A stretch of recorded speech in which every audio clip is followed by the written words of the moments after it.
Amen. On peut acclamer le Seigneur. Pouvons nous asseoir. Comme je vous disais au milieu de cette semaine-là, l'église d'aujourd'hui ressemble à l'église de Laodicée. Qu'est-ce qui s'est passé dans cette église de Laodicée?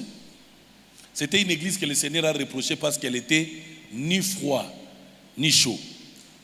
C'était une église qui est venue après l'église de Philadelphie. L'église de Philadelphie était une église qui était moins puissante, mais très amoureuse de Jésus-Christ. Et on a connu ça. Pour nous qui avons donné notre vie au Seigneur bien longtemps, on a vécu ça. Aujourd'hui, l'église chrétienne est fondée sur les besoins sociaux, ce qui n'est pas mauvais, mais son pourcentage, malheureusement, est beaucoup plus élevé que ce que Dieu veut de nous. Les chrétiens sont, vous allez voir, quand on va entrer dans les délivrances de mariage, de voyage, comment les gens seront trop concentrés, tout ça. Aujourd'hui, les pasteurs, les églises, ils savent que pour remplir les églises, il faut sérieusement parler. J'ai même découvert que même les églises que nous appelons, entre guillemets, branhamistes, qui aient été très concentrés dans les enseignements eschatologiques et consorts, et aussi commencent à boiter les pas autour de la vie sociale. Tout ça, c'est parce que c'est un phénomène de l'église de Laodicée. L'église de Laodicée ou les 7 églises de l'Asie mineure, c'est le type de personnes, de chrétiens que nous sommes, le type d'église qu'il y a sur la terre. Il y a des églises qui ont ce même comportement-là, comme l'église de Laodicée, de Philadelphie, de Smyrne, de Pergame. Toutes ces églises-là, il y a des chrétiens comme ça. Mais le vrai modèle, comme je vous avais dit, que le Seigneur attend de nous, c'est le modèle de l'église de Philadelphie. Alléluia. Une église remplie d'amour pour le Seigneur. Avant de continuer ce soir, je voudrais d'abord continuer à commenter sur cette église de Laodicée.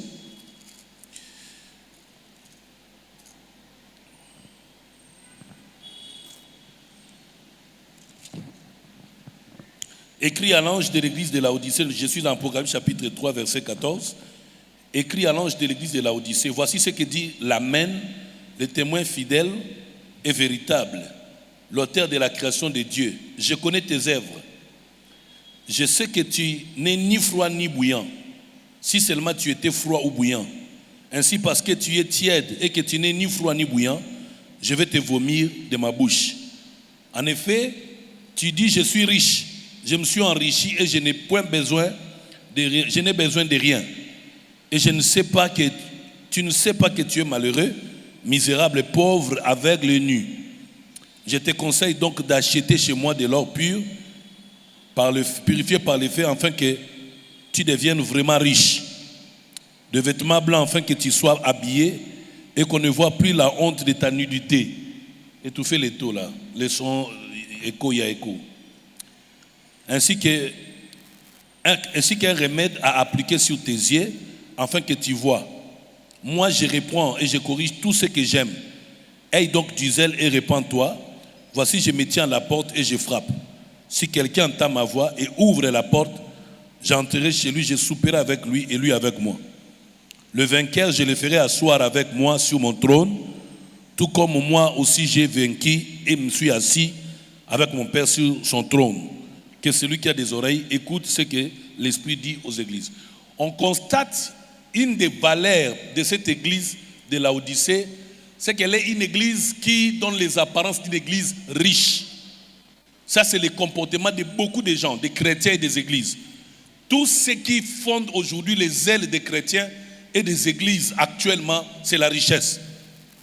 Tout ce qui importe aujourd'hui, même l'unité de mesure par rapport à si Dieu est avec toi ou non, si tu crains Dieu ou pas, si tu es vrai chrétien ou non, c'est les richesses de ce monde. L'argent, des maisons, des voitures, des comptes en banque. Quand on a tout ça, on se dit, ça y est, Dieu est avec moi. Peu importe qu'on se conduise mal, peu importe qu'on néglige l'œuvre de Dieu, peu importe qu'on perde son zèle pour le Seigneur, peu importe qu'on n'ait pas l'amour pour Dieu, alors les chrétiens de Laodicée l'église de notre temps, il est caractérisé par les richesses, l'amour du siècle présent. Il est caractérisé par l'amour du siècle présent. Alléluia. Et deuxième chose, le Seigneur rappelle à cette église de Laodicée, tu es aveugle mais tu ne le sais pas. Le manque de discernement. C'est-à-dire que les chrétiens de nos jours n'ont pas de discernement par rapport au temps. Quel temps sommes-nous? Ils n'ont pas de discernement de temps. Et vous trouvez ça chez tout le monde, chez les pasteurs, chez les chrétiens, le discernement de temps. Nous sommes bien aimés dans le Seigneur à un temps très proche de l'enlèvement de l'église. Rappelez-vous que le Seigneur lui-même a promis qu'il viendra comme un voleur. Donc il viendra par surprise. La Bible précise que personne ne connaît ni l'heure ni le jour. Lui seul connaît cela. Mais l'Esprit Saint, qui sonde de tout, même le profondeur de Dieu, étant en nous, nous révèle par les signes apocalyptiques le temps de la fin. Malheureusement, beaucoup sont insensibles. Beaucoup sont insensibles. La Bible parle des promesses, par exemple, parce que tu as été fidèle, tu as persévéré dans la foi, je vais te donner un caillou blanc. Dans les temps antiques, c'est comme ça que les juges distribuaient leurs récompenses. Qu'est-ce qu'ils faisaient? Ils avaient l'habitude, quand on jugeait les gens au tribunal, les sanctions se faisaient par rapport à deux pierres. Il y avait une pierre blanche et une pierre noire.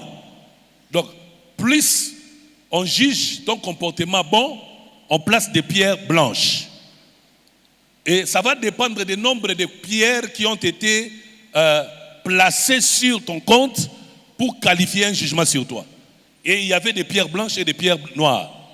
Alors ceux qui avaient des mauvais comportements avaient plusieurs pierres noires. Et ils étaient disqualifiés ou sanctionnés. Mais pour que ton jugement passe à la délivrance, il faut qu'on vérifie le nombre de pierres que tu as. Si les pierres blanches sont en plus grand nombre que les pierres noires, alors tu as acquitté. Et donc quand Jésus parle des cailloux blancs, il fait allusion à cette ancienne pratique-là. Alléluia. Il fait allusion à cette ancienne pratique-là. Ça dit que nous passerons par une balance où les œuvres de chacun seront mises à nu.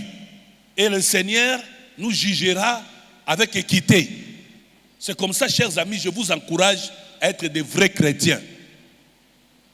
Être des vrais chrétiens. Des vrais chrétiens. Aujourd'hui, les chrétiens ont un amour attaché à leur bien, attaché à leur richesse, attaché à leur positionnement. Leur temps est consacré aux choses qui contribuent à leur gloire. Mais les chrétiens n'ont plus le temps, ni pour la sanctification, ni pour l'adoration, ni pour la louange, ni pour l'œuvre de Dieu. De plus en plus. Et c'est normal parce que c'est Laodicée. Alléluia. C'est normal parce que c'est le comportement de l'église de Laodicée. Et comme je l'ai dit dans cette introduction, battez-vous pour avoir pour modèle l'église de Philadelphie. C'est l'église que le Seigneur n'a pas reproché. Au contraire, il a jeté des fleurs à cette église à cause de sa conduite. Je pense même que je peux lire ça. Toujours dans le chapitre 3, le verset 7e, il dit, écrit à l'ange de l'église de Philadelphie, voici ce que dit le saint, le véritable, celui qui a la clé de David, celui qui ouvre, personne ne pourra fermer. Je vais vous expliquer aussi, je crois, avec l'État, quand on parle, il a la clé de David. Parce que David était roi. Mais vous allez voir, après l'enlèvement de l'église, après le millénium, après que le Seigneur ait établi sa gloire, David deviendra comme une sorte de premier ministre parce qu'il aura, Dieu va lui donner le pouvoir de 12 villes qu'il va diriger. Alléluia. Donc, Dieu tient sa clé. Étant le plus grand roi influent vis-à-vis de Dieu, Dieu va le réduire pour montrer sa suprématie au-dessus de toute royauté sur la terre. Amen. La même chose avec les deux témoins, Moïse et Élie, qui vont mourir. Parce que lors de la tribulation, après 3 ans et demi, Moïse et Élie sont les deux témoins qui viendront sur la terre pour prêcher l'humanité, pour dire aux gens qui ont foi en Dieu, ne croyez pas au message de l'Antéchrist, de faux prophètes, ne croyez pas à tout cela, ce sont des mensonges, la vérité c'est Jésus-Christ. Alors on va les tuer, mais Dieu va les utiliser puissamment, Moïse et Élie. Pourquoi Moïse et Élie? Parce qu'on a vu même dans la transfiguration, ce sont les deux êtres qui sont venus, n'est-ce pas? Mais parce que oui, Moïse a été, vous avez vu comment dans Jude, ils se sont précipités les corps de Moïse. Michael est venu prendre le corps de Moïse parce que Dieu voulait lui-même l'enterrer. Il a gardé Moïse. Alléluia. Et puis Élie a été enlevé. Ce sont les deux grands prophètes qui ont manifesté ou incarné la puissance de Dieu sur la terre. Amen. Alors ces deux témoins-là reviendront sur la terre, après l'enlèvement de l'église, bien sûr, après les 3 ans et demi de temps qui vont rester sur la terre, les 3 ans et demi de paix, de semblant de paix, il va arriver maintenant 3 ans et demi de souffrance, de grandes tribulations. Alors les deux témoins vont venir, ils vont dire à la population du monde qui va rester: ne croyez pas à ces semblants. La richesse que vous voyez ici, ce sont des mensonges. C'est le diable, ce n'est pas Dieu. Parce que même Israël sera séduit. Alors ils vont prêcher avec des signes. Ils auront le pouvoir de Dieu. Ils feront descendre le feu du ciel. Les gens vont vivre, ils vont expérimenter cette puissance de Dieu. Et à ce moment-là, la jalousie de l'antéchrist, de faux prophètes, va faire qu'ils vont faire la guerre contre les deux témoins et ils vont les tuer. Et ils vont exposer leur corps pendant 3 jours en public. Tout le monde va voir. Ce qui va faire que les gens seront davantage séduits et ils vont croire que l'antéchrist est vraiment le tout-puissant. Ils vont commencer à l'adorer. Le faux prophète va démontrer que voilà, Dieu a envoyé Moïse et Élie, ils sont incapables. Maintenant, nous avons le pouvoir. Alléluia. Et ça va arriver comme ça. Mais ici, je voudrais particulièrement, avant d'aller plus loin par rapport au millénium, insister sur les caractéristiques d'une vraie église, caractéristiques d'un vrai chrétien. Et ça, c'est important. Un vrai chrétien, une vraie église, doit porter en soi, en elle, les signes ou les exigences de l'église de Philadelphie. C'est quoi cette église-là? Comparativement à celle de la Odyssée, la Bible dit, c'est une église équivalente de l'église de Philadelphie. Voici ce que dit le saint, le véritable. C'est lui qui a la clé de David. C'est lui qui ouvre et personne ne pourra fermer. C'est lui qui ferme et personne ne pourra ouvrir. Je connais tes œuvres. Voici, donc vous comprenez que Dieu connaît nos œuvres telles qu'elles sont là. Dieu connaît nos œuvres. Il y a des gens ici que Dieu a bénis, mais qui ne payent pas des dîmes. Il y a des gens que Dieu a bénis. L'église manque même des ampoules. L'église manque même un $10 pour ne fût-ce qu'acheter un sac de ciment. Ils ont toutes les richesses possibles. Il y a des gens ici, des frères comme des sœurs. Ils sont ici nombreux. Ils sont nombreux ici. Il y a des frères et des sœurs qui étaient en chômage ici. On a fait des prières, Dieu a agi en leur faveur. Ils ont eu de l'argent, ils ont quitté l'église, ils ont préféré dépenser leur argent pour le monde. Des égoïstes, comme au temps de la fin. Il y aura non seulement des fanfarons, mais des égoïstes. Mais plus grave que ça, Jésus dit, je connais tes œuvres. Les amis, aucune de nos œuvres n'est cachée aux yeux de Dieu. Voilà pourquoi, dans toute humilité, soyons humbles et demandons toujours pardon à Dieu. Si tu confesses tes péchés, tu les avoues et de l'Est, tu obtiendras miséricorde. Ne cachez point le péché. Celui qui cache ses péchés, bien aimé, il ne peut pas prospérer. Ne soyez pas ce genre de chrétiens qui devenaient de plus en plus orgueilleux, en train de compter le nombre de péchés des autres, oubliant que vous avez péché. Jésus viendra comme un voleur. Alléluia. Je connais tes œuvres. Dis à ton voisin, Jésus qui connaît tes œuvres, dis-lui. Ouais, Jésus qui connaît tes œuvres. Pasteur JC, il connaît tes œuvres. Pasteur Yann, il connaît tes œuvres. Maman Anto, Jésus connaît, il connaît mes œuvres. Tout ce que nous faisons en secret. Il connaît tout ce que nous faisons en public, en secret. Il connaît ce que nous faisons de bien et de mal. Contre lui, contre l'église, contre nos frères et sœurs, contre nous-mêmes. Il connaît tout ça. Alléluia. Soyons humbles, soyons francs. Repentons-nous de nos péchés. Et en même temps, croyons que si nous avons confessé nos péchés, il est juste et fidèle pour nous les pardonner. On peut l'acclamer pour cet amour-là.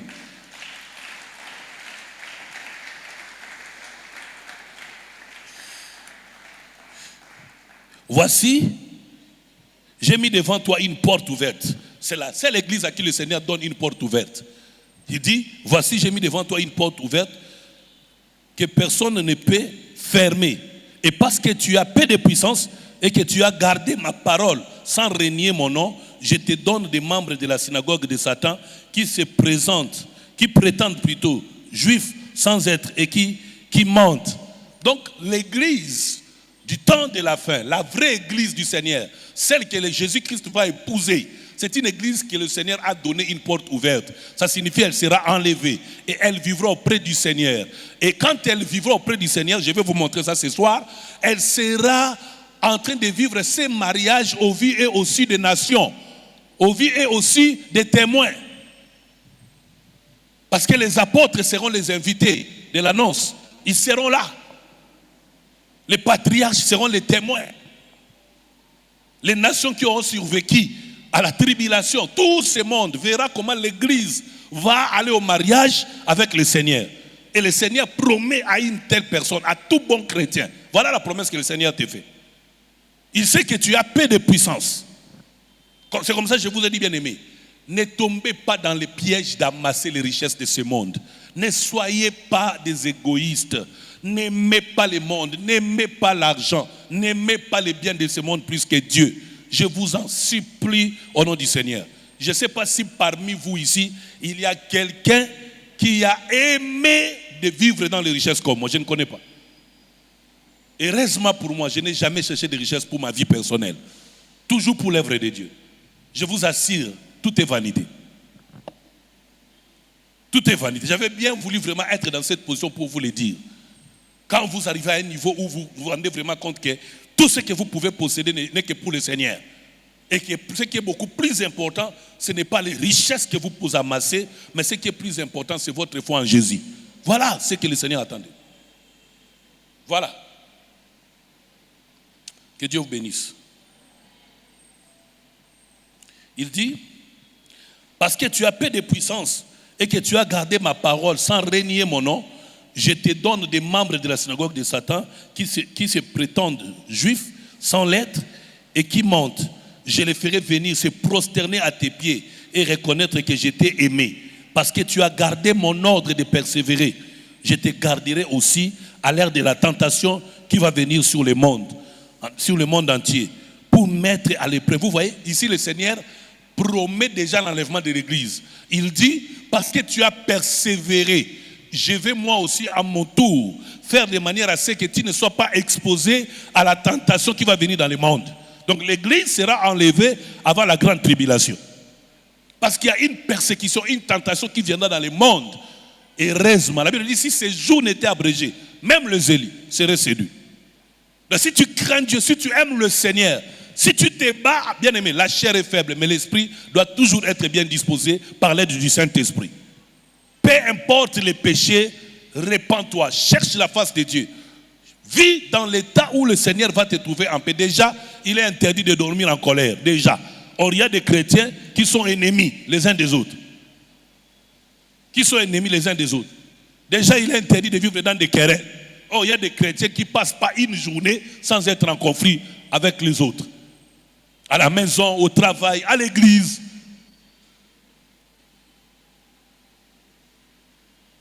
Il y a des gens comme ça. Même quand vous êtes là à l'église, il y a des frères et des sœurs qui sont des ennemis. Ils sont là à l'église.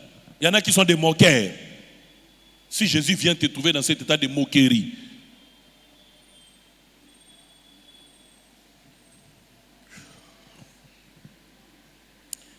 il dit, il y a une tentation qui va venir, une épreuve que les gens de ce monde vont vivre. Le verset 11, je viens bientôt. Tiens ferme ce que tu as, afin que personne ne prenne ta couronne du vainqueur. Je ferai un pilier dans le temple de mon Dieu et il n'en sortira plus jamais. J'écrirai sur lui le nom de mon Dieu, celui de la ville de mon Dieu, la nouvelle Jérusalem qui descend du ciel, d'auprès de mon Dieu, ainsi que mon nouveau nom.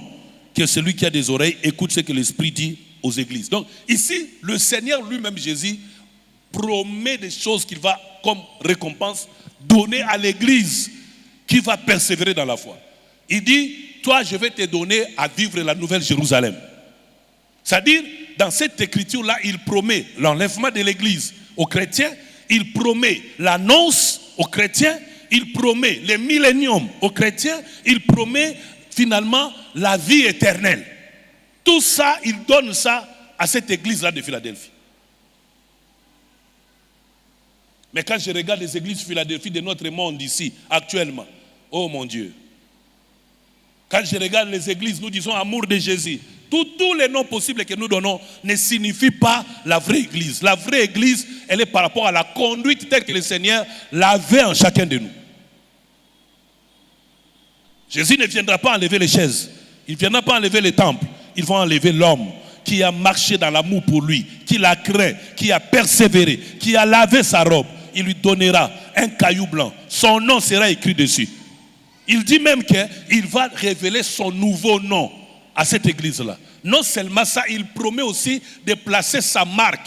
Le diable va placer sa marque sur les hommes qui vont rester sur la terre. Dieu promet aussi de placer sa marque sur ceux qui l'appartiennent.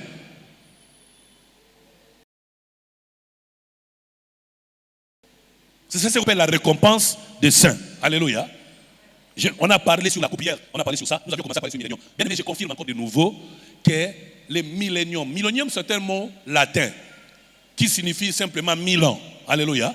Je vous confirme que nous allons vivre le millénium ici sur terre. Les chrétiens que nous sommes, nous reviendrons sur la terre. En fait, la vérité c'est quoi? Nous ne mourrons pas. C'est notre corps qui peut vieillir. C'est notre corps qui peut se déconnecter de nous. Mais après l'enlèvement de l'église, d'ailleurs avant l'enlèvement, nous allons porter un corps glorieux. Avec ce corps, nous aurons la facilité de vivre, surtout que bien aimé, après l'enlèvement de l'église, Dieu va garder l'église pendant 7 ans. L'église sera gardée loin de tout ce qui va se passer sur la terre, comme je vous ai montré. Quand la 7e trompette, la coupe qui est déversée avec colère, tout ça, ça se passe quand l'église est déjà mise à part. Elle est déjà mise loin de tout danger. Je tiens vraiment à insister pour vous rassurer que les 1000 ans ne sont pas un temps spirituel. Non, nous vivrons normalement. Il y aura 2 ou 3 types de personnes qui vont vivre le millénium. Il y a ceux qui n'ont pas donné leur vie à Jésus pendant l'enlèvement, mais qui vont persévérer contre les pièges de l'ennemi. Il y a ceux qui ont donné leur vie à Jésus, mais dont la conduite n'a pas été digne pour l'enlèvement, qui vont rester. Et puis il y a des nations rebelles contre Dieu qui resteront. Seulement, à ce moment-là, Satan, les dragons, la bête, les faux prophètes, l'antéchrist, ils seront arrêtés. Vous allez voir ça. L'avantage, c'est quoi? Il y aura pendant le millénium les gens qui pourront pécher parce qu'ils ne sont pas chrétiens. Mais la gloire de Dieu sera tellement grande que l'humanité tout entière sera envoyée de cette gloire. La justice va influencer sur le mal. Mais nous, les chrétiens, à ce moment-là, nous ne pécherons pas. Parce qu'ils seront dans la gloire de Dieu. C'est ça l'église glorieuse. C'est là où il y a des problèmes avec des prophètes. Il y a des prophètes qui voient qu'avant l'enlèvement de l'église, on va connaître un temps de gloire de l'église. Il y en a d'autres qui disent on va connaître la persécution de l'église. Je vous assure, la gloire, la véritable, la gloire du second temple, c'est la gloire qui viendra pendant le millénium. Parce qu'il y aura des cultes. Alléluia. Je vais lire ça avec vous. Je tiens vraiment que vous vous rassurez parce que bitumba mingi batoromo bundalelo. Et ça par rapport à la vie, l'ambition mukilalelo. Bien aimé. Biloko tout aux autres kozwawana. Po ezo comme ils sont égoïstes vis-à-vis ensemble. Ils sont kablon ensemble. Tango kokufa erotikala. Mais il y a une vie la meilleure. Je ne dis pas ces choses pour vous rendre paresseux ni pauvres. Mais je veux que vous soyez la conscience. Parce que la façon dont nous vivons, c'est comme si, après l'enlèvement à l'église, on ne vivra plus. C'est faux. Nous retournerons sur cette terre. Nous prendrons 7 ans où le Seigneur va nous garder avec lui pendant que le monde sera en train d'être puni par le Seigneur. Après, nous reviendrons. Il y aura une nouvelle terre. Une nouvelle terre, un nouveau ciel. Ça signifie quoi? Dieu va guérir l'humanité tout entière qui est déjà malade. Aujourd'hui, on parle des effets climatiques. L'humanité est déjà malade. Alors Dieu va guérir ce monde et il va punir ceux qui ont détruit ce monde.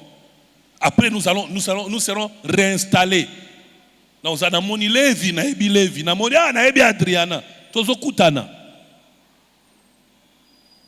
va mener une vie normale comme on mène la vie normale. Quelqu'un me disait, oh non, non, s'il vous plaît, le millénium, ce n'est pas la vie éternelle. Le millénium, ici-bas, nous allons régner normalement. Sauf que nous, les chrétiens, nous aurons un autre corps anti-péché. Différemment des autres personnes qui seront là, mais qui seront nos serviteurs.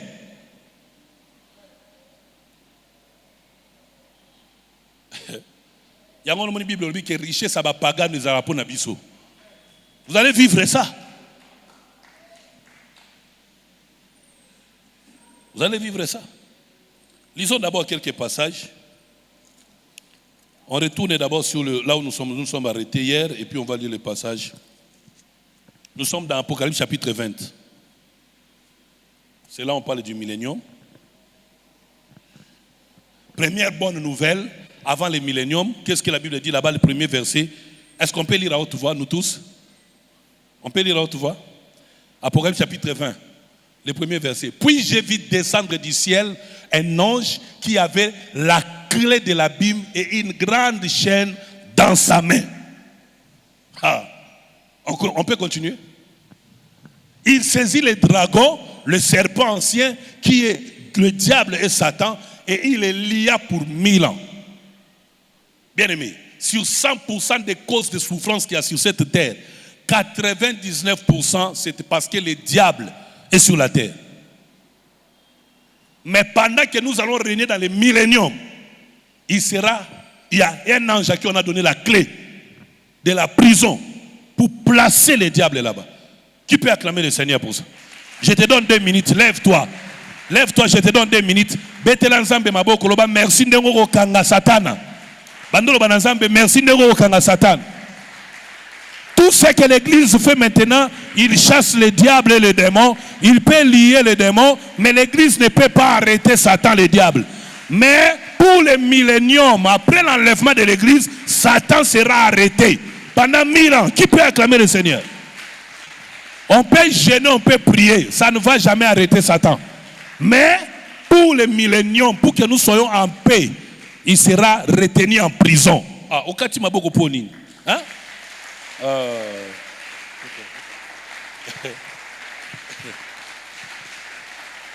Akoko Taboloko. Imaginez, tu vas vivre 10 siècles sans Satan. Bien aimé, il rôde autour de nous comme un lion rugissant. Chaque jour ici. Il a séduit Adam et Ève. Mais 1000 ans, il n'y aura pas de péché. Le diable ne fera rien. Rien du tout. Oh Dieu, je vais bien vivre ces jours. Je vais bien vivre ces temps-là. Je veux que ces jours-là arrivent. C'est pas seulement lui, on dit, il saisit les dragons, les serpents anciens, qui est le diable et Satan, et il est lié pour 1000 ans. Et ce qui est extraordinaire, ce n'est pas Dieu lui-même, mais il a envoyé un ange. Mosali Nzamba Okanga Satan. Tu peux t'asseoir? Est-ce que quelqu'un comprend ça?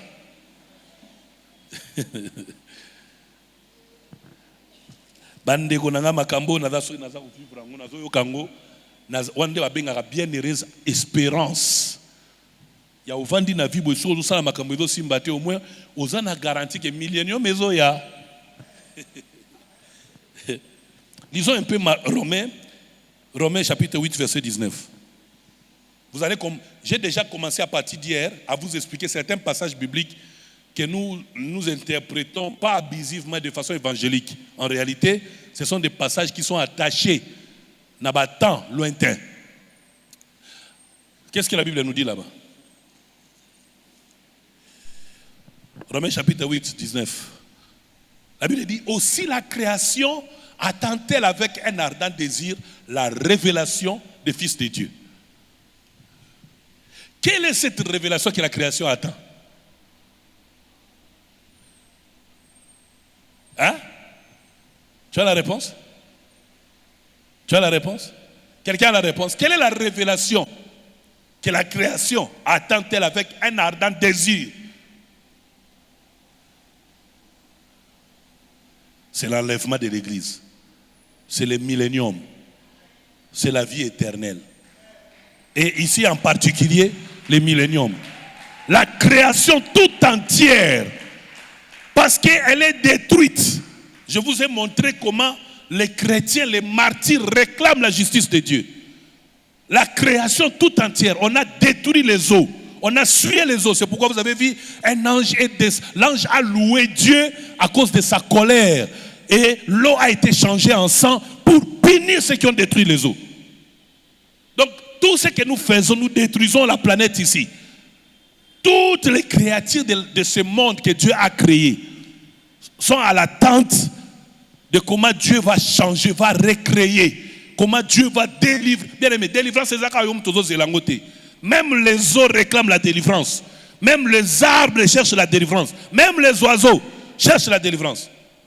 Toutes les créatures de Dieu, la création toute entière, attend avec un désir ardent la révélation, pas d'un fils de Dieu, mais de fils de Dieu. La révélation des fils de Dieu. C'est-à-dire, en tant que chrétien, il y a une identité plus grande et excellente qui nous appartient mais qui est cachée. Et le monde attend vivre cette révélation-là. C'est quoi cette révélation-là? Nous allons vivre dans le millénium, dans une position extraordinaire. Si j'aurais un autre corps, toujours toi, mais un autre corps sans cabello, un autre corps sans maquillage, un vrai corps. Ouais. Un vrai corps. Un vrai corps. Natangwana, Osateo, Azobe, bien aimé. Oh my God. Je veux qu'on lise un peu. Avant de kende na suka wana ifuna sababu nuna ba commentaire ebere. Faut bon kelong elengi.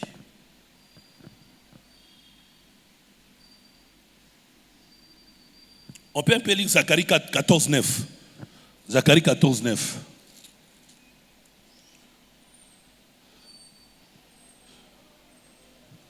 Zacharie 14:9.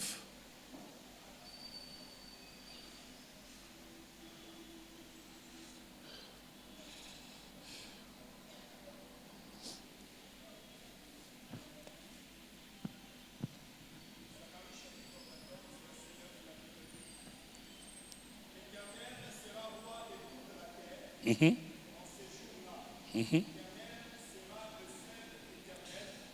son nom sera le seul nom. Reprends encore. À haute voix, s'il te plaît. L'Éternel sera roi de toute la terre. En ce jour-là, l'Éternel sera le seul éternel et son nom sera le seul nom. Aujourd'hui, il n'y a pas que le nom de l'Éternel. Hein. Il y a beaucoup de noms. Le nom de Mahomet, de Bouddha, de Krishna. Il y a beaucoup de noms de sorciers, de magiciens de tout genre. Mais dans le millénium et tout le reste, il n'y aura que lui seul qui va exister. Lui seul. C'est pourquoi la gloire sera dans les... Tu peux, même quand tu lis le dernier chapitre d'Ézéchiel, on vous montre là-bas comment la gloire de Dieu vient du nord, du sud, de l'est. Il entre dans les temples, il envahit tout l'espace, toute la gloire. C'est comme ça on dit dans son palais. Tout s'écrit gloire. Que tout ce qui respire nous l'Éternel, c'est un passage biblique qui va s'accomplir en ces temps-là. Aujourd'hui, ce n'est pas tout ce qui respire qui nous l'Éternel. Il y en a qui insultent Dieu. Même dans la tribulation, il y en a qui vont insulter Dieu. Mais dans le millénium, dans son palais, tout s'écrira gloire. Lis-moi Isaïe 65, 20.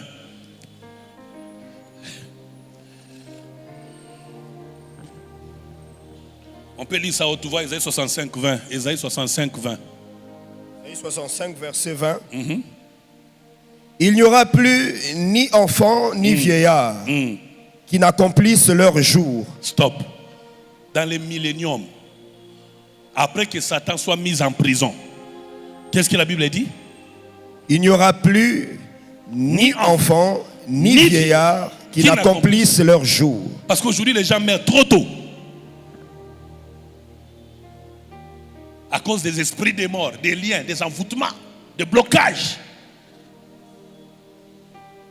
Le diable envoûte les gens. Mais en ces temps-là, qu'est-ce que la Bible dit? Il n'y aura plus ni enfant. Est-ce que je peux entendre l'église? Il n'y aura plus ni enfant ni vieillard qui n'accomplissent leur jour. Pourquoi? Car celui qui mourra à 100 ans sera jeune. Et le pécheur âgé de 100 ans sera maudit.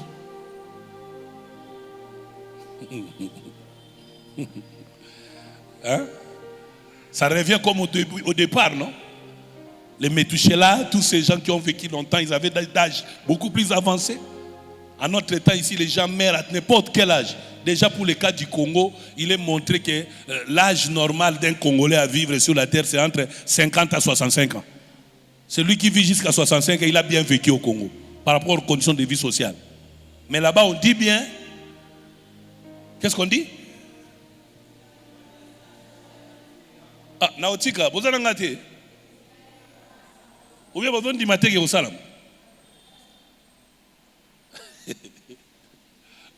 Il n'y aura plus ni enfants ni vieillards qui n'accomplissent leur jour. Pourquoi? Parce que Satan n'est plus. Personne ne va te maudire. Il n'y aura plus de liens héréditaires.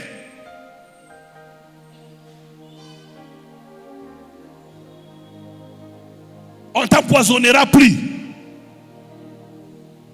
Parce que le corps que tu vas porter, c'est un corps mystérieux. Ça sera toujours toi. Mais il y aura un pouvoir de Dieu dans ce corps-là, au point que rien de mal ne peut te détruire. Ça existait dans Genèse 1. Ça existait dans Genèse 2. Ça existait jusqu'en Genèse 3. Quand l'ennemi est entré séduire Adam et Ève, alors les choses ont changé. Jésus est venu pour que nous donnions notre vie à lui, afin de nous retourner à la vie comme celle de l'Éden. En réalité, c'est ça la vérité. Car celui qui mourra à 100 ans sera jeune, et le pécheur âgé de 100 ans sera maudit. Vous imaginez un pécheur, s'il meurt à 100 ans, il est maudit, il est sous la malédiction. Comment un pécheur peut-il bénéficier de la grâce? Il y a aussi même un siècle. Justement parce que la gloire de Dieu et notre Dieu va manifester sa gloire partout. Ils vont bénéficier de ça. Mais comme le jugement va venir après 1000 ans, dans le jugement maintenant, s'ils ne se convertissent pas, c'est fini. Ils vont bénéficier.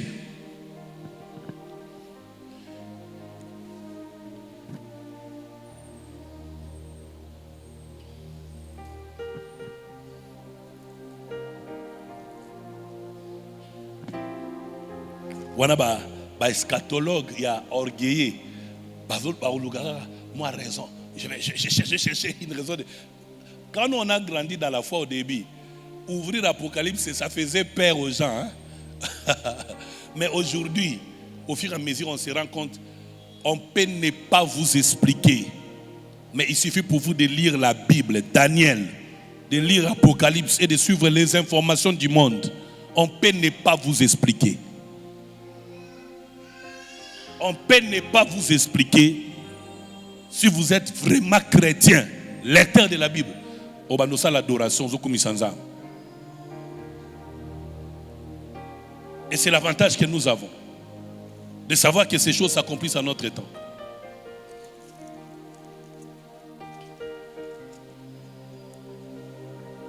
Comme il sera finalement enfermé, ensuite j'ai vu des trônes, pas un seul trône, mais plusieurs trônes, et ceux qui s'y assirent, après chapitre 20, verset 4, et ceux qui s'y assirent reçurent le pouvoir de juger.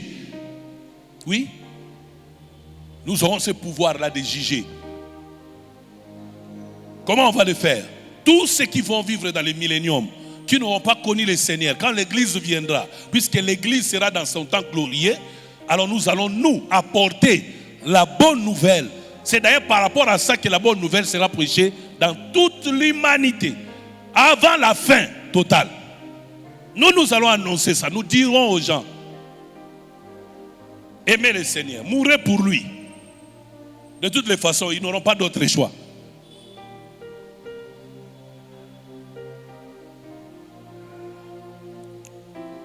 J'ai vu aussi l'âme de ceux qui avaient été décapités à cause du témoignage de Jésus et à cause de la parole de Dieu.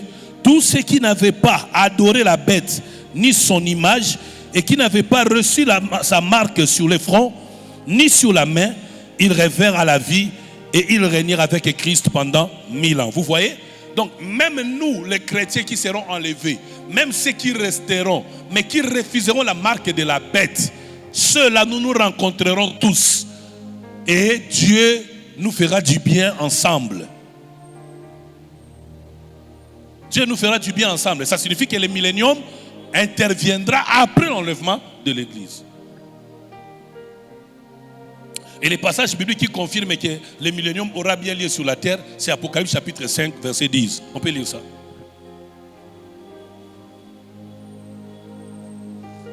On peut lire ça.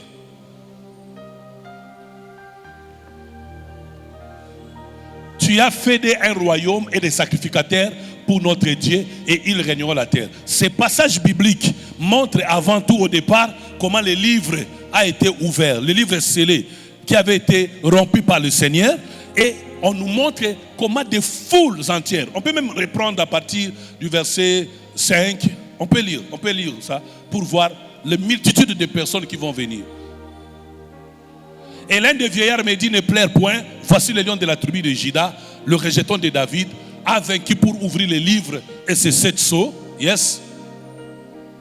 Et j'ai vu au milieu du trône et des 4 êtres vivants et au milieu des vieillards un agneau qui était là comme immolé. Il avait 7 cornes et 7 yeux qui sont les 7 esprits de Dieu envoyés par toute la terre. Donc il n'y a pas un endroit où se cacher devant Dieu. Dieu connaît tout, Dieu contrôle tout, tout l'appartient. Comme Colossiens dit, tout a été fait pour lui, tout existe pour lui, avec lui.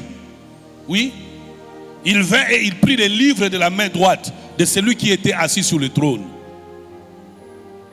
Quand il y prit les livres, les 4 êtres vivants et les 24 vieillards se prosternèrent devant l'agneau, tenant chacun une harpe et des coupes d'or remplies de parfums qui sont les prières des saints. Toutes les prières que nous faisons, toutes nos réclamations auprès du Seigneur, toute la justice que nous cherchons auprès de Dieu, toutes ces choses sont conservées. Dieu s'en souviendra. Alléluia. Ici, ça signifie que l'œuvre de la croix a déjà eu lieu. Il a ouvert les livres, il a tout fait comme travail et il est allé à la droite. Il prend l'église, il va maintenant commencer à se préparer pour la guerre et le monde entier, l'église, les chrétiens les véritables, reconnaissant l'œuvre de la croix, adorent le Seigneur.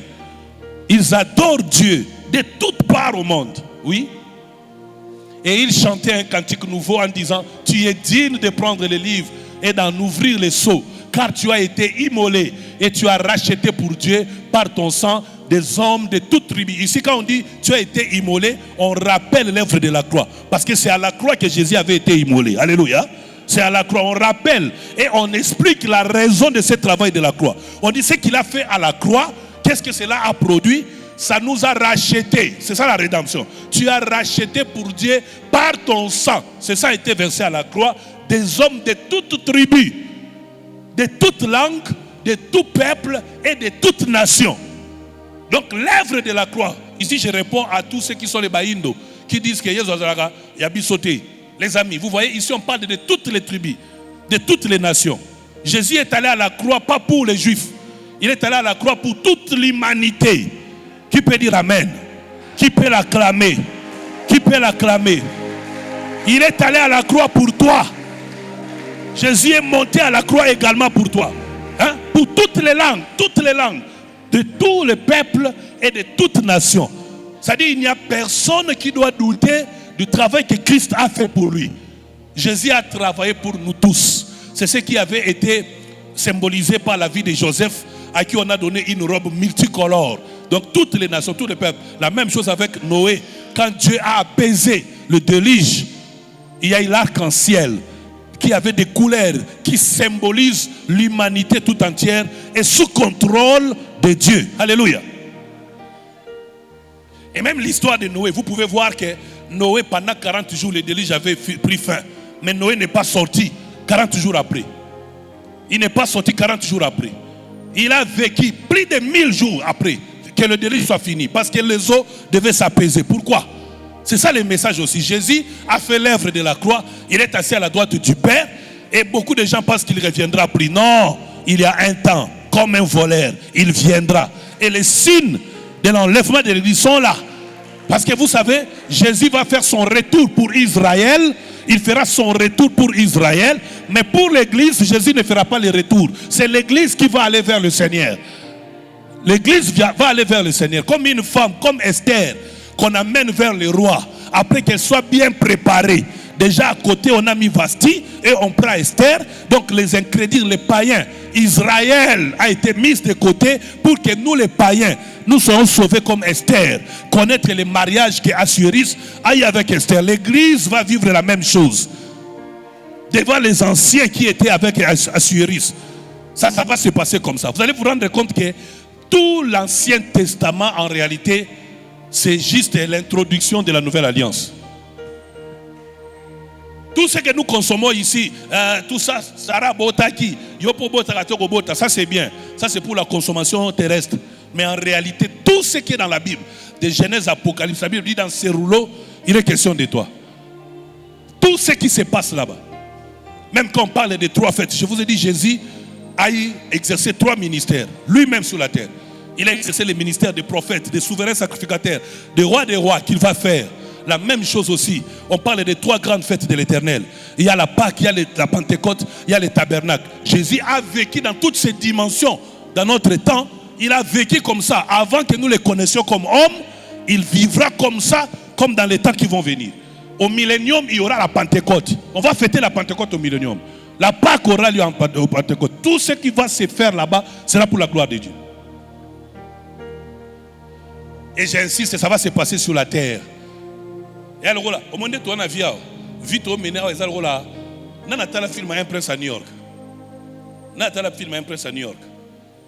Au moment où Eddie Murphy, l'acteur, a été aux États-Unis. Or, Azana Zamunda, Mboka Mobimba ya Bango. Mais à Kéine, tu congé, Mogo test à vie ailleurs. Mboka Kendaki, c'est un grand pays. Mais le privilège, c'est que Mboka Nekoukanité na Mboka Kendaki. La même chose comme nous sommes ici. La vie que nous menons ici n'a rien à voir avec la vie que nous mènerons en termes de récompense de Dieu à cause de notre foi en lui. Bien aimé, laissez-moi un peu, avant d'aller plus loin, vous encourager. Vous ne savez pas ce que vous avez fait quand vous avez donné votre vie à Jésus. Imaginez-vous, à cause de la foi que vous avez donnée à Jésus. Et ça n'a pas tout ça là, au Kanisa Tam Kolomoro te empoisonné. Et vous pensez qu'en retour, Dieu ne peut pas vous récompenser? Vous pensez vraiment? Quand on a monté Mawana, et ça n'a pas kabumo ou ego sala, ou oyiba teka po bongo la monté.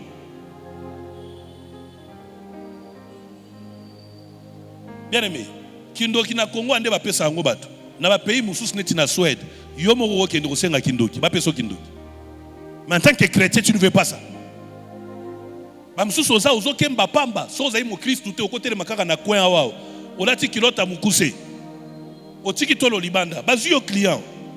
Yo kitoko za nango eleki abato apaka juma. Mais likolo a Yesu. C'est pourquoi la récompense sera grande. Alléluia. Elle sera grande. Bampia kozole na ozole la oka polingi Yesu. Ozole la bampia koka polingi Yesu. So Yesu te okoza na position za nango te. Bon, vous peut-être je ne sais pas, mais moi parfois quand je regarde les gens, quelqu'un m'avait un jour critiqué, il disait n'importe quoi sur moi. Ça m'a fait rire parce que j'ai réfléchi. Quand j'étais dans le monde, le courage que j'avais, lui n'en avait pas. Déjà, à quel âge je pouvais faire des choses comme je pouvais faire là? J'étais moi seul, président de 3 clubs. J'étais moi seul, à la tête de grandes organisations, trop jeune déjà. Il y avait une organisation No Man's Land, un club qui était soutenu par les Américains, les Italiens. Moi, on m'a cherché déjà, trop jeune, on m'avait déjà mis à la tête de ce club. Et j'ai dirigé, j'ai managé les gens. J'étais à Maranalai, manager, les plus jeunes, manager à Maranalai. Et j'ai géré, j'ai passé au concours de Maranalai là-bas. J'ai gagné, j'ai remporté ce concours-là. On m'a donné comme cadeau BMW. Encore trop jeune déjà. Je suis allé au service militaire. Dans la formation, j'ai brillé tellement, on m'a déjà directement établi chef de section. Mais à cause de Christ, comme Paul dit, nous avons regardé ces choses comme rien à nos yeux. À cause de Christ. Et vous croyez qu'au retour, il n'y a pas de récompense? Vous pensez vraiment? Surtout vous qui avez amené au Seigneur les païens. Je vous assure, votre récompense sera grande. N'enterrez pas les talents, ne vous en faites pas. Ne croyez pas que nous vivrons au même niveau. Ni dans la vie éternelle, ni au millénium, nous n'aurons pas tous le même niveau. Nous, on va nous mesurer par rapport à ce que nous avons fait sur la terre pendant que nous y sommes. Oui. Aujourd'hui, vous négligez l'œuvre de Dieu. Aujourd'hui, vous servez Dieu avec aventure.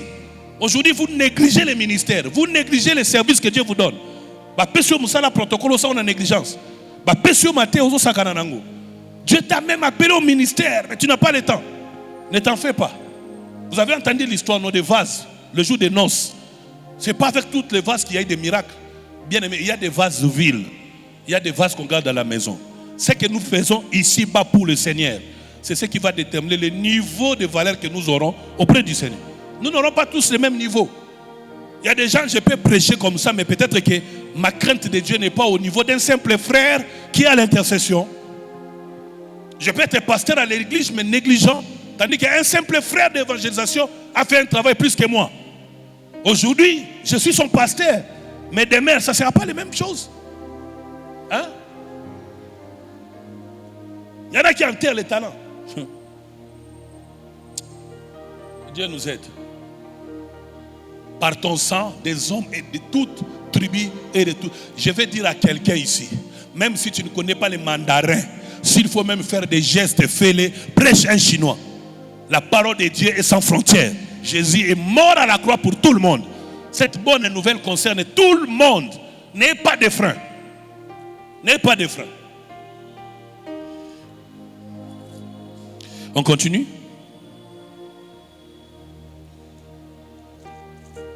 Il a dit, tu as fait d'eux un royaume et des sacrificateurs pour notre Dieu, et ils régneront où ça? Sur la terre. Un royaume de sacrificateurs pour notre Dieu, et ils régneront sur la terre. C'est-à-dire, chacun de nous est un sacrificateur. Et nous allons régner ici dans le millénium. Personne ne t'apprendra à connaître Dieu. Notre intelligence grandira, augmentera. On te dira plus facile le Seigneur. Connais le Seigneur, sers Dieu.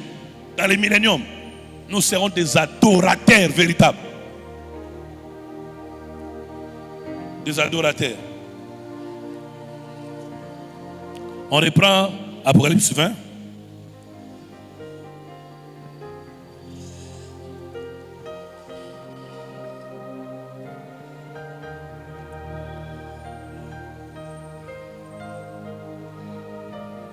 On parle de la première résurrection, des gens qui étaient morts, qui sont revenus pour vivre avec le Seigneur dans les 1000 ans. Le verset 6 dit, heureux et saints, ceux qui ont part à la première résurrection.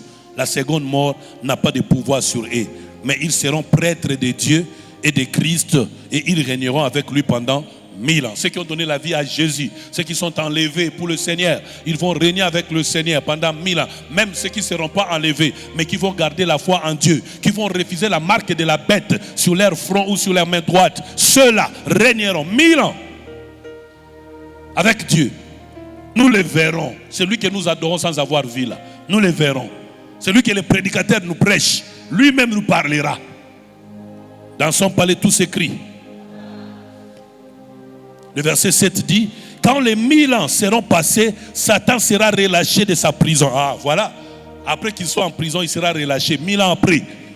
Parce que là, on prépare maintenant la noce. Satan sera relâché, mais pas pour régner comme il avait régné. Et il sortira pour égarer les nations qui sont aux quatre coins de la terre, Gog et Magog, afin de les rassembler pour la guerre, la grande tribulation. Il sera en colère. Il sait qu'il a peu de temps. C'est ça, c'est là que ça va s'accomplir. Quand il sera relâché, il sait qu'il a peu de temps. Il va rassembler les nations du monde pour faire la guerre contre Dieu. Ils vont faire la guerre contre Dieu. Aux quatre coins de la terre, Gog et Magog, afin de les rassembler pour la guerre. Elles sont aussi nombreuses que les sables de la mer. Ils montèrent sur toute la surface de la terre et ils encerclèrent le camp des saints et la ville bien-aimée. Mais un feu venu de Dieu descendit du ciel et les dévora. Les diables qui les égarés fit jeter dans les temps de feu et de soufre où sont la bête et le prétendu prophète. Et ils seront tourmentés jour et nuit au siècle des siècles. Lève-toi, dis Amen. Yes. Dis Amen très fort. Aujourd'hui, ces attaques peuvent t'atteindre, mais après 1000 ans, il reviendra avec sa colère. Il va mobiliser les armées du monde. Ils seront nombreux comme les sables de la terre pour faire la guerre à Dieu, mais ils ne sauront pas. Dieu va les bloquer, Dieu va les punir, Dieu va les bloquer. Il les mettra cette fois-là, pas pour 1000 ans en prison, mais ils seront là. Lui et les faux prophètes, ils seront là au siècle des siècles. On n'entendra plus parler du diable. Il sera anéanti totalement par notre Dieu. Dieu tout-puissant, quand mon cœur considère tout l'univers créé par ton pouvoir, le ciel d'Asie, les éclairs, les tonnerres, le clair matin ou les ombres du soir, de tout mon être alors s'élève un chant Dieu tout-puissant, que tu es grand. De tout mon être, alors s'élève un chant. Dieu tout-puissant, que tu es grand. C'est ça ce que Dieu a dit à Abraham dans Genèse 17:1. Marche devant ma face, sois intègre, car je suis un Dieu tout-puissant. Au début de l'Apocalypse, la Bible montre même que Satan, on va juste souffler sur lui. Vous voyez pourquoi Dieu a gardé le corps de Moïse? Il a lui-même enterré le corps de Moïse parce qu'il va revenir. Dieu veille à ce que tu ne meurs pas de la mort du diable. Tu n'es pas l'esclave de Satan et ne laisse pas le diable te diriger. Ton corps, c'est le temple de Dieu. Il habite en toi. Si tu vis, ce n'est plus toi qui vis, mais c'est Christ qui vit en toi. Dieu essuiera nos larmes. Oh my God. Depuis que je l'ai reçu, je ne fais que penser de ce jour magnifique. Quand Jésus-Christ reviendra dans les airs pour me chercher, moi, fils de Dieu. Quand le diable sera arrêté pendant pour toute la vie, éternellement prisonnier, le verset 11 du chapitre 20 dit: je vis alors un grand trône blanc. Qui peut dire très fort un grand trône blanc? Un grand trône blanc. Et celui qui était assis. La terre et le ciel s'enfuirent loin de lui. Et l'on ne trouva plus de place pour eux. Fini le millénium. Fini le millénium. J'ai vu les morts, les grands et les petits, debout devant le trône. Des livres furent ouverts. Un autre livre fut aussi ouvert. Le livre de vie. Les morts furent jugés conformément à leurs œuvres, d'après ce qui était écrit dans ces livres. La mer rendit les morts qu'elle contenait. La mort et le séjour des morts rendirent aussi leurs morts. Et chacun fut jugé conformément à sa manière d'agir. Puis la mort et le séjour des morts furent jetés dans le temps des faits. Le temps des faits, c'est la seconde mort. Tous ceux qui ne furent pas trouvés inscrits dans le livre de vie furent jetés dans le temps des faits, parce que durant leur vie terrestre, ils ne se sont pas convertis. Durant leur vie terrestre, ils n'ont pas donné la vie à Jésus. Durant leur vie terrestre, ils ne se sont pas repentis de leurs péchés. Parce que leurs noms n'ont pas été trouvés sur le livre de vie, alors tous ceux-là, ils vont rejoindre Satan. Mais ce soir, si tu entends sa voix, n'endurcis pas ton cœur. Voici, je me tiens à la porte et je frappe. Si quelqu'un entend ma voix, ouvre son cœur. J'entrerai chez lui. Je souperai avec lui et lui avec moi. Jésus te le promet. Rachetez le temps, les jours sont mauvais. Bien-aimés, nous sommes arrivés au temps où la Bible dit que ceux qui font le mal continuent à faire le mal. Le temps va venir. Oui, le temps va venir. Il n'y aura plus de prédicateurs pour prêcher aux gens. Ça c'est le bien, ça c'est le mal. Maintenant que tu es au temps de la grâce, parce qu'au son de la 7e trompette, la grâce va cesser. Il n'y aura plus de grâce. Toi qui demeures dans le mal, il est temps que tu te convertisses, que tu te donnes à Dieu, que tu prépares ta vie comme les 5 vierges qui ont gardé l'huile. Voilà les problèmes que nous avons. Voilà les problèmes que nous avons. Dieu est tout puissant. Je l'adore à cause de ça. Je ne manque pas d'arguments. Il est tout puissant. Il est tout puissant. Moi, je l'adore à cause de ça. Je l'adore à cause de ça. Boya tokende paina kolo. Yahweh, Yahweh. Oh mon Dieu. Écoutez la bonne nouvelle, vous qui avez donné votre vie à Jésus, vous qui allez vivre pendant le millénium. Après le millénium, ça ne s'arrête pas là. Un mariage va avoir lieu. Oh mon Dieu, qui peut acclamer? Qui peut acclamer notre mariage? Un mariage. Oui, c'est à ce moment-là que tu sauras qui est-il, l'église, la véritable. Tu comprendras pourquoi Jésus est-il mort pour l'église, pourquoi il a été percé, pourquoi a-t-il porté une couronne d'épines, pourquoi les clous ont été entre ses mains et ses pieds. Tu comprendras pourquoi Dieu qui n'a pas péché a pris la forme humaine, il est descendu sur la terre. Tu comprendras ta valeur. C'est pourquoi la Bible dit: qui est l'homme? Qui est l'homme? Qui est Peter? Qui est Lévi? Qui est Glody? Qui est Emmanuel? Qui est l'homme? Qui est le fils de l'homme? Pour que tu le crées de paix inférieure à toi. toi. Qui est l'homme? Satan est jaloux parce qu'il n'a pas la position que tu as. Il ne vivra plus avec Dieu. Or au commencement, il vivait avec Dieu. Mais il ne vivra plus jamais avec Dieu. Mais toi, malgré ta faiblesse, toi, malgré tes péchés, tu seras jugé dans l'équité et tu vivras avec lui éternellement. Et ces jours-là, nous serons dans la joie, dans la gloire éternelle. Avec les anges, on adore.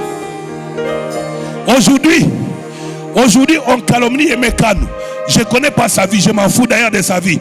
Mais j'entends les prédicateurs se moquer de cette chanson prophétique de Mécane. Or, il a été révélé, il a parlé les mystères de Dieu. Et ces jours-là, nous serons dans la joie, dans la gloire éternelle. Avec des anges, on adore. Pour que ce jour-là arrive, je dois partir pour ne plus revenir. Ça vous fera moins mal. Come on. Je dois partir, je dois partir. Et je pars. Je dois partir, je dois partir. Et je pars. Et ce jour-là, nous serons dans la joie. Oh yes, dans la gloire éternelle. Avec les anges, on adore.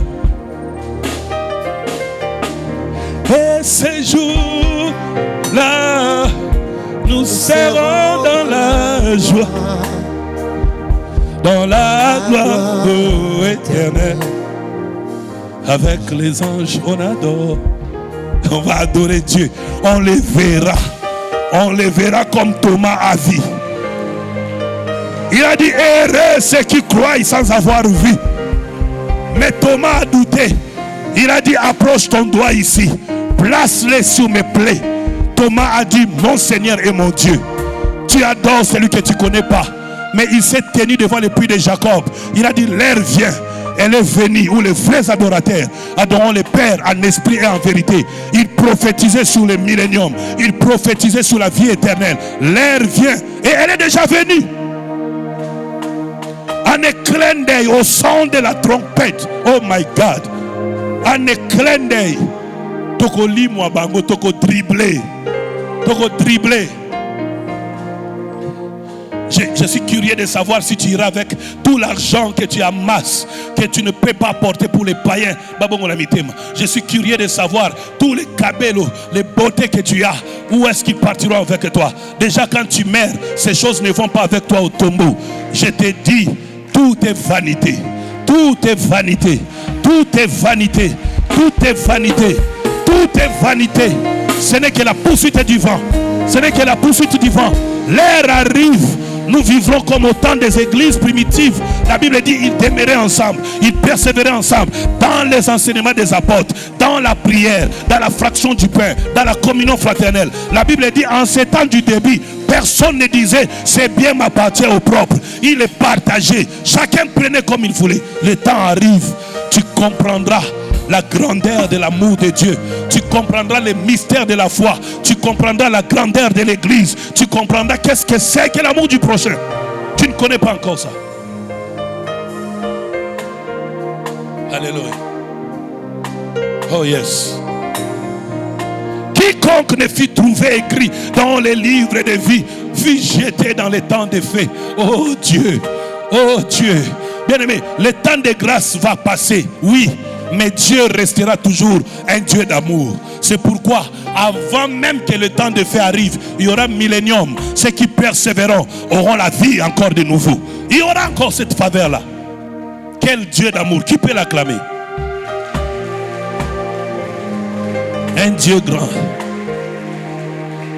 Oh Dieu. Ah mon Dieu, alléluia. La Bible dit le verset 20. La cinquième des Sardes, on dit, le verset 18, la muraille était construite en jaspe et la ville, oh mon Dieu, je suis déjà allé trop vite.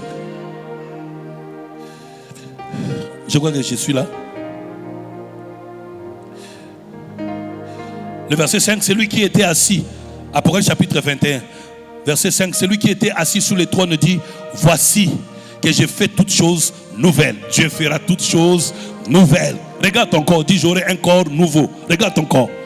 Regarde ton corps. Tu auras un corps nouveau. Comment nous autres bébé wan, mais na kimukolo na aussi.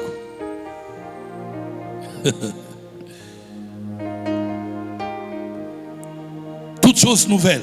Il ajouta, écris cela, car ces paroles sont dignes de confiance et vraies. Qui peut dire amen?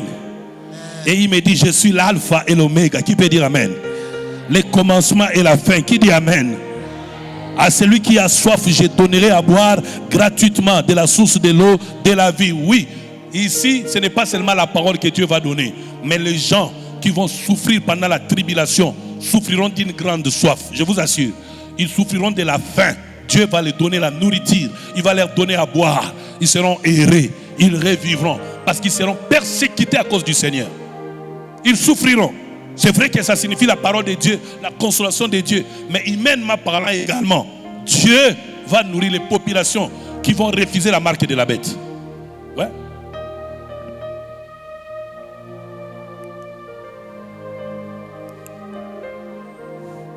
Le verset 7.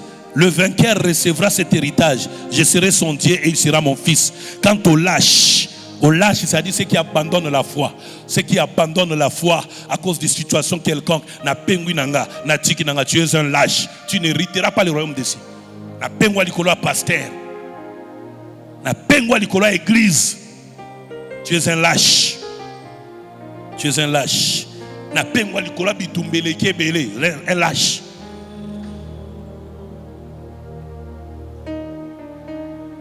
Quant aux lâches, aux incrédules, aux pécheurs, aux abominables, aux meurtriers, à ceux qui vivent dans l'immoralité sexuelle, aux sorciers, aux idolâtres et à tous les menteurs, leur part sera dans les temps de feu, dans les temps ardents de feu et de soufre. C'est ça la seconde mort. Une mort destinée à l'ennemi. Toi, tu ne dois pas y aller, s'il te plaît. Tu ne dois pas y aller. Puis, un des 7 anges qui tenait les 7 coupes remplies de 7 dernier fléau vint m'adresser.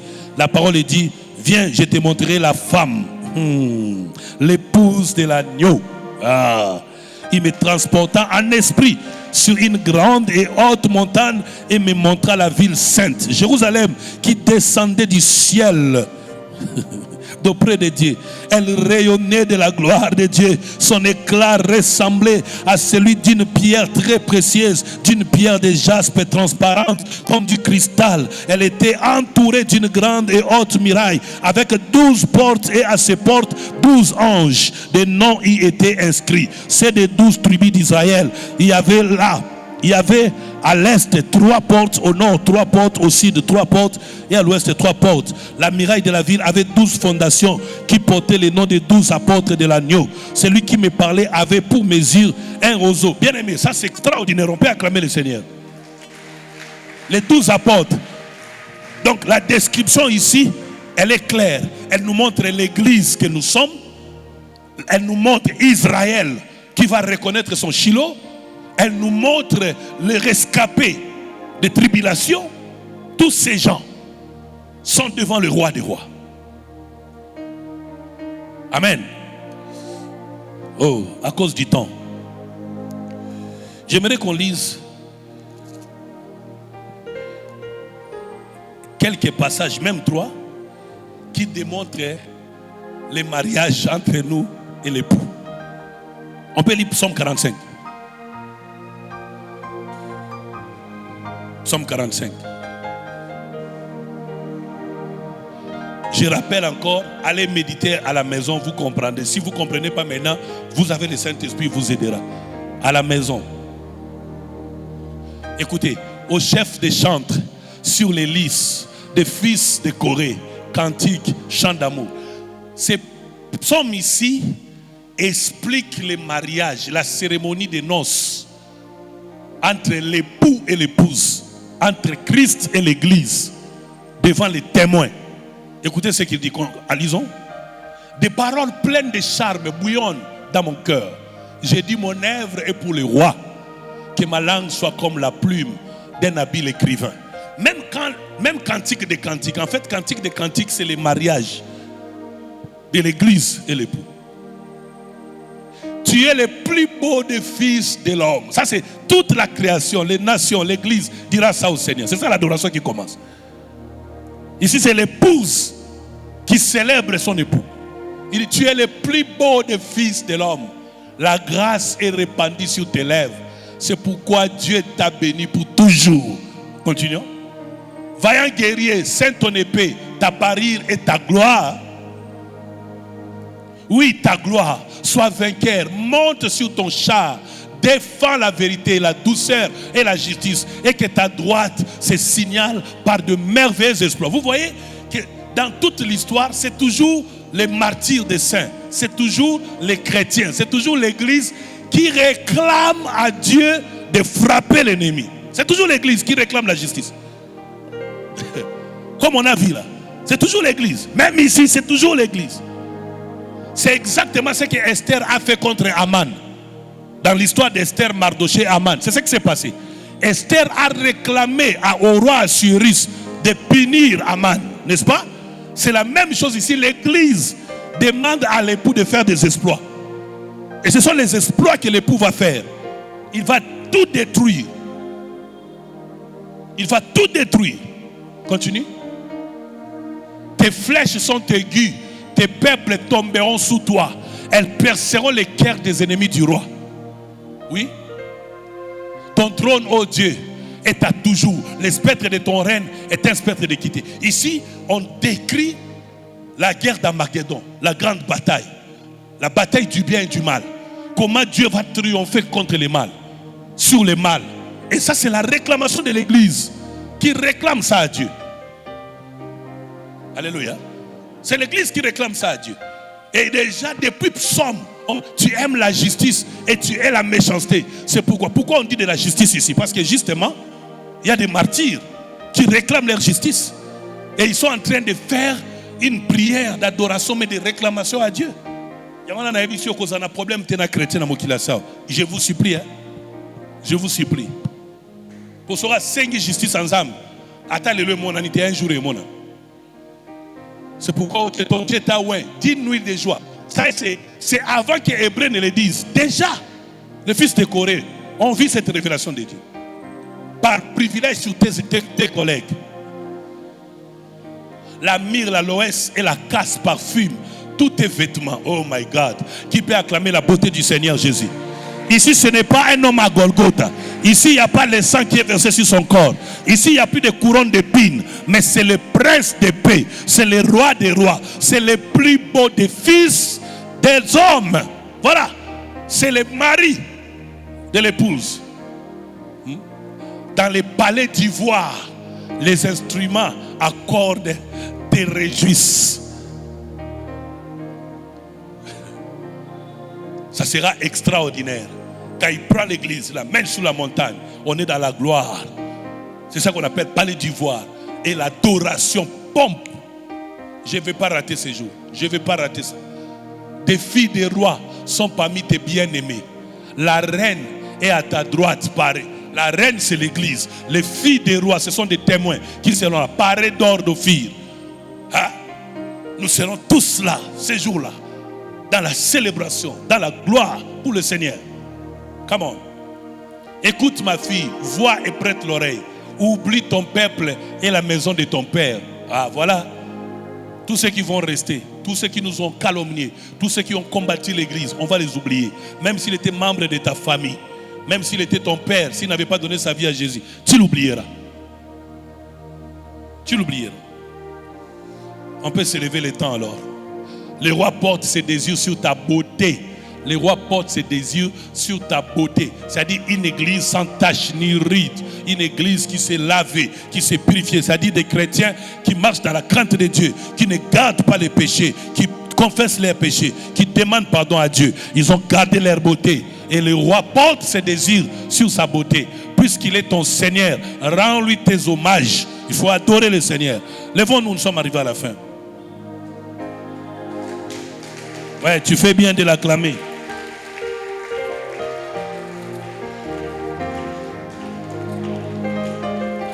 Tu fais bien de l'acclamer.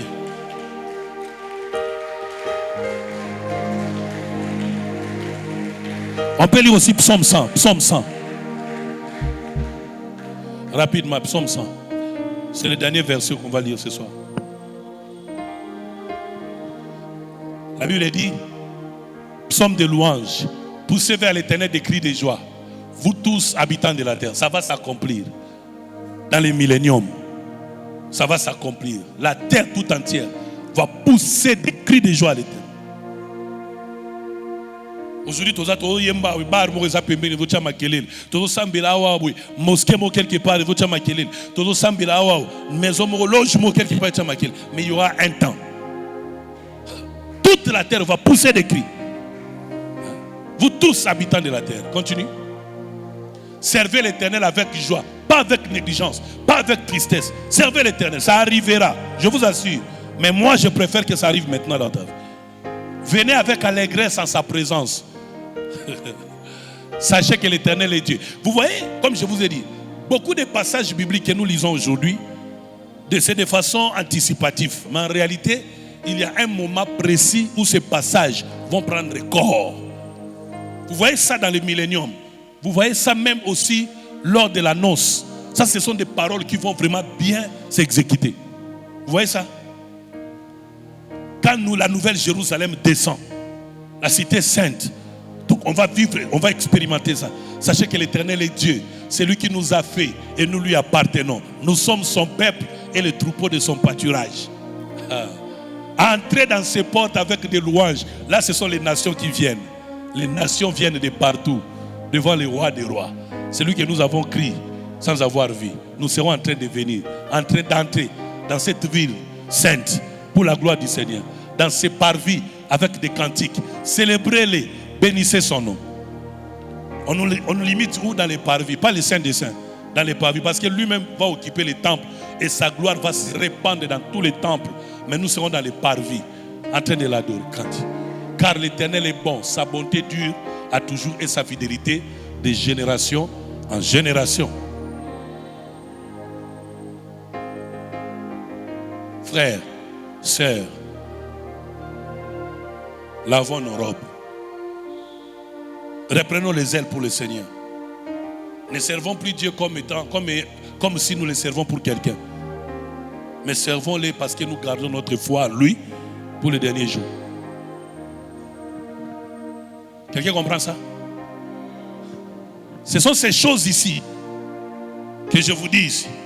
Ce sont les seules choses qui peuvent garder votre espérance en Dieu. Tout le reste là, c'est pas ça. Excusez-moi. Au cas gêné pour la libala, mukolozo libala au gêné sous. Mais makambo, gêne na prière à makambo aussi le cas mukolo salam.